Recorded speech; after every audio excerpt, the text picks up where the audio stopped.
ஒரு ஸ்பூன் நெய் சேர்த்துக்கலாம். கொஞ்சம் ஆயில் சேர்த்துக்கலாம். நெய் ஆயில் சூடு ஆயிடுச்சு. நம்ம இதில் ஒரு 1/4 ஸ்பூனு கடுகு போட்டு தாளிச்சிக்கலாம்.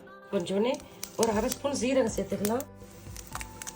ஒரு 2-3 காஞ்ச மிளகு, கொஞ்சம் கருவேப்பிலை சேர்த்துக்கலாம். காரத்துக்கு தான் 2 பச்சை மிளகாய், காஞ்ச மிளகாய், ஜீரகம், பச்சை மிளகாய், கருவேப்பிலை சேர்த்து நம்ம தாளிச்சிக்கலாம்.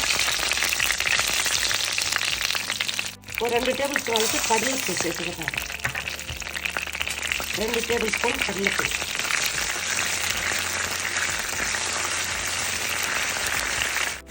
1 டேபிள் ஸ்பூன் உளுத்தம்பருப்பு, 2 டேபிள் ஸ்பூன் கடலைப்பயிறு, 1 டேபிள் ஸ்பூன் உளுத்தம்பயிறு போட்டு எண்ணெயில் காய்ச்சி அப்படியே நல்லா போடும். ஒரு கைப்பிடி முந்திரி பயிர் சேர்த்துக்கணும். உளுத்தம்பயிறு, கடலைப்பயிறு, முந்திரி பயிறு சேர்த்து நம்ம அழகாக தாளிச்சிக்கலாம். நல்லா அழகாக இது பண்ணிட்டு நறுக்கி வச்ச ஒரு பெரிய சைஸ் வெங்காயத்தை சேர்த்துக்கிறோம். நறுக்கி வச்ச வெங்காயத்தை சேர்த்து நம்ம அழகாக வதக்கிக்கலாம். ஒரு பெரிய சைஸ் வெங்காயத்தை நான் நறுக்கி வச்சுங்க. அதை போட்டு நம்ம அழகாக வதக்கி வச்சுக்கலாம். 2 முழு பூண்டு, பெரிய சைஸு பூண்டு, முழு பூண்டை நான் உரிச்சு வச்சுக்கிறேன். இதோடைய வந்து கிராம் கணக்கில் பார்த்தா இது 150 கிராம் இருக்கும். இது போல் ஒரு 25 பூண்டு நான் பொடியாக நறுக்கி எடுத்து வச்சுக்கிறேன். வெங்காயம் அளவு 100 கிராமு, பூண்டு அளவு ஒரு 150 கிராம் இருக்கும்.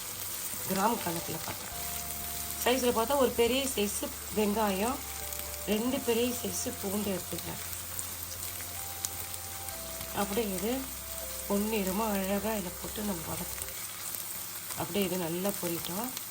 சுத்தமாக இதில் உப்பு போட்டு வதக்கினா சீக்கிரம் வதங்கிடும். 1/2 ஸ்பூன் உப்பு சேர்த்துக்கலாம். உங்கள் டேஸ்ட்டுக்கு ஏற்ற உப்பு சேர்த்துங்க.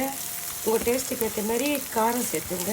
பாருங்கள் எண்ணெய் பொருளும் பாருங்கள் கோல்டன் ப்ரௌன் கலரில் எண்ணெய் அழகாக பொரிஞ்சிச்சு பாருங்கள். கடலைப்பயிறு, உளுத்தம்பயிறு, பூண்டு, வெங்காயம் எல்லாமே சூப்பராக அழகாக பொரிஞ்சு வந்துடுச்சு. இங்கே பாருங்கள், ஒரு கப்பு சாதம் எடுத்து நான் அழகாக வடித்து உதிரி உதிரியாக வச்சுருக்கிறேன். பாசுமதி ரைஸை ஒன்றோட ஒன்று ஒட்டாத அழகாக நான் வடித்து வச்சுருக்கிறேன். வடித்து வச்ச சாதத்தில் நம்ம வதக்கி வச்ச எல்லா பொருளும் நம்ம இதை சேர்த்துக்கலாம். சேர்த்துட்டு இதை அழகாக கிண்டிக்கலாம்.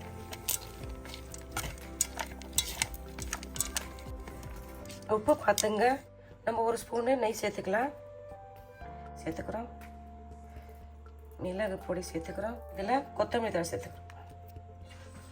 ஃபைனலாக மிளகு, கொத்தமல்லி தழை, 1 ஸ்பூன் நெய் சேர்த்துக்கிறோம். நெய் சேர்த்து எல்லாத்தையும் அழகாக நம்ம கிண்டிக்கலாம். ஒரு ஆரோக்கியமான பூண்டு சாதம் நம்ம ரெடி பண்ணிட்டோம். பூண்டு சாதம் தடிமன், காய்ச்சல், கோல்டாக இருக்கிறவங்களுக்கு இந்த பூண்டு சாதம் ரொம்ப ஹெல்ப்ஃபுல்லாக இருக்கும். வாங்க சாப்பிட்லாமா? வாங்க சாப்பிட்டு பார்க்கலாம். பாருங்கள் என்ன சூப்பராக ஒரு எளிமையான முறையில் நம்ம பூண்டு சாதம் செஞ்சுட்டோம். ரொம்ப ஈஸியான முறையில் செஞ்சுட்டேன். உப்பு, காரம், இதில் சேர்த்துக்கிற பொருள் எல்லாமே உங்கள் விருப்பப்படி தான் இருக்கும். இந்த வீடியோ மூலிமா ஒரு மாடல் தான் செஞ்சு காமிக்கிறோம். இதில் செய்கிற மாரி தான் செய்யணும் கிடையாது. இதில் காரம் நீங்கள் ஆட் பண்ணிக்கலாம், இல்லை காரம் கம்மி பண்ணிக்கலாம். எதனா ஒரு பொருள் வந்து இல்லை உங்களுக்கு உடம்பு கொத்துக்கலாம், தயவுசெய்து சேர்த்துக்காதீங்க. அதை அவாய்ட் பண்ணிடலாம். இதில் இருக்கிற எல்லாமே உங்கள் விருப்பப்படி இருக்கணும். ஃபைனலாக அப்படியே இது மேலே கொஞ்சம் கொத்தமல்லி பாருங்கள் என்ன எளிமையான ஈஸியான முறையில் என்ன நான் பூண்டு சாதம் செஞ்சுட்டேன். இது ரொம்ப ஹெல்த்தியாக இருக்கும், உடம்புக்கு ரொம்ப ஹெல்த்தி. பூண்டு வாசனைக்காக பூண்டு அவாய்ட் பண்ணாதீங்க. பூண்டை எந்த அளவுக்கு அழகாக நீங்கள் எண்ணெயில் போட்டு அது கூட நெய் சேர்த்து வதக்கிட்டீங்கன்னா அந்த பூண்டு வாசனை தெரியாது உங்களுக்கு. வாரத்தில் ஒரு முறை செஞ்சு சாப்பிடுங்க.